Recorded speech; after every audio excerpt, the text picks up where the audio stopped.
Good morning दोस्तों। सुबह की शुरुआत होती है प्यारे से मौसम के साथ। गुंजा को भी बाहर बांध दिया था और घास वगैरह डाला था, लेकिन अभी गुंजा नहीं खा रही थी क्योंकि उसका पेट भरा हुआ था।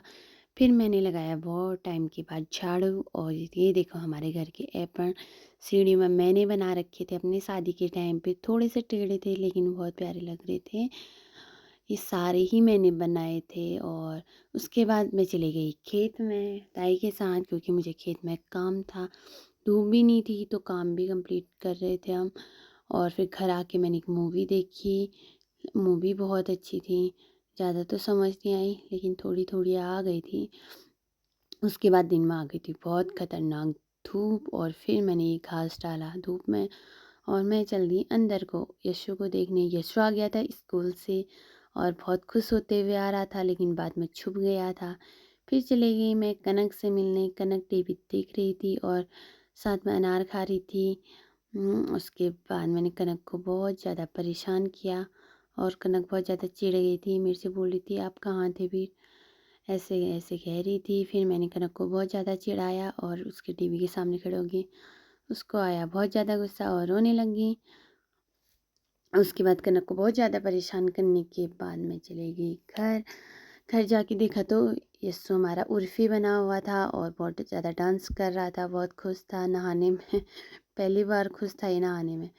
यस्सु बहुत ज़्यादा नहाने में लगा हुआ था। फिर लंच बन गया था भाभी का। फिर हमने फटाफट लंच की तैयारी की। यस्सु लगा हुआ था फ़ोन में। घर आके रोज़ ही फ़ोन देखता है वैसे। फिर हम लोग खाना खाने लग गए। आज ताई भी थे हमारे साथ खाना खाने में। भाभी, मैं और ताई हम साथ में खाना खा रहे थे। फटाफट से खाना खाने के बाद भाभी करने लग गए थे बर्तन धोने की तैयारी, और भाभी को लग रहा था कि वो बहुत क्यूट आ रही हैं। हाँ, आ भी रही थी वैसे। फिर गुंजा को बाहर बांध दिया था और धुआं भी लगा दिया था मच्छर लगने की वजह से। फिर जाना था मुझे घास काटने, तो आज मैं जाने लग गई घास काटने। तो रास्ते में देखा तो एक लंगूर बेचारा, उसको लग रखी थी तो सोया हुआ था। फिर पहुंच गए हम खेत में फटाफट से काम करने के लिए, और भाभी लोग भी आ गए थे खेत में। देखो कितना सुंदर नज़ारा दिख रहा है हमारे वहाँ की प्यारी से खेत। फिर हमने फटाफट से घास काटा और फिर जाने लगे घर। घर जाते टाइम हम नदी से जाते हैं तो हम जा ही रहे थे। लंगूर बेचारा वहीं पे सोया था, उसको देख के बहुत ज़्यादा दया आ रही थी। देखा तो वो बेचारा अभी भी वहीं पे सोया हुआ था। ये देखो उसको लगी भी थी, पता नहीं कुछ प्रॉब्लम थी उसको। घर आके देखा तो ताई आल बखर लेके आए थे और यीशु बहुत खुश था। हम सभी ने आल बखर खाए और उसके बाद यीशु हो गया बहुत ज़्यादा खुश। थोड़ी देर में उसकी नौटंकी शुरू हो गई थी क्योंकि वो थोड़ी देर में और खाने में बोलता है और गुस्सा हो जाता है। फिर भाभी ने बड़ी मुश्किल से उसको बुलाया और फिर यीशु हो गया खुश। और फिर कनक आ गई नमकीन लेके और भाभी को लगी थी भूख, और भाभी ने कनक से नमकीन मांग रही थी लेकिन कनक थोड़ा सा दे रही थी। उसके बाद कनक हो गई बहुत ज़्यादा खुश और कनक ज़्यादा नौटंकी करने लग गई थी। उसके बाद हम यहाँ पे रेस्ट करने के लिए बैठे ही थे। फिर यशु ने हमको क्या सुनाया, सुनिए। 1 2 3 1 2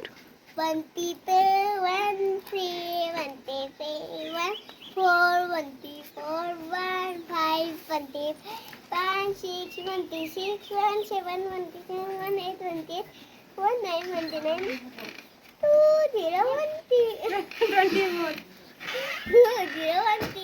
यीशु की काउंटिंग सुनने के बाद कनक को लग गया झटका और कनक टेढ़ी आंखों से मुझे देख रही थी। उसके बाद यीशु बहुत ज़्यादा ही नौटंकी करने लग गया था और फिर मैंने इनके साथ बहुत ज़्यादा फोटोग्राफी की और इन लोगों ने मुझे बहुत पीटा, कुटकुटा दिया इन लोगों ने मुझे। उसके बाद तो ना देखो तो घबराता है, आए जन्मदिन तेरा मंदिर थप्पड़ खाता है। ये सॉन्ग सुनने के बाद कनक हो गई थी बहुत ज़्यादा खुश क्योंकि कनक को सॉन्ग आता था। फिर यशु ने की कुतुब मीनार बनाने की तैयारी और लकड़ी लेके आ गया था और बनाने की तैयारी कर ही रहा था। बहुत बार फेल होने के बाद फाइनली यशु ने बना ही दिया था कुतुब मीनार। देखो कितने प्यार से बना रहा है। फिर उसके बाद उसने किया ट्रेन का निर्माण। मतलब करते रहता है वैसे वो, कुछ ना कुछ बनाते रहता है। ये उसने ट्रेन भी पूरी बनाई दी थी, 10 बार बिगाड़ती थी। मिलते हैं अगले ब्लॉग में, बाय बाय।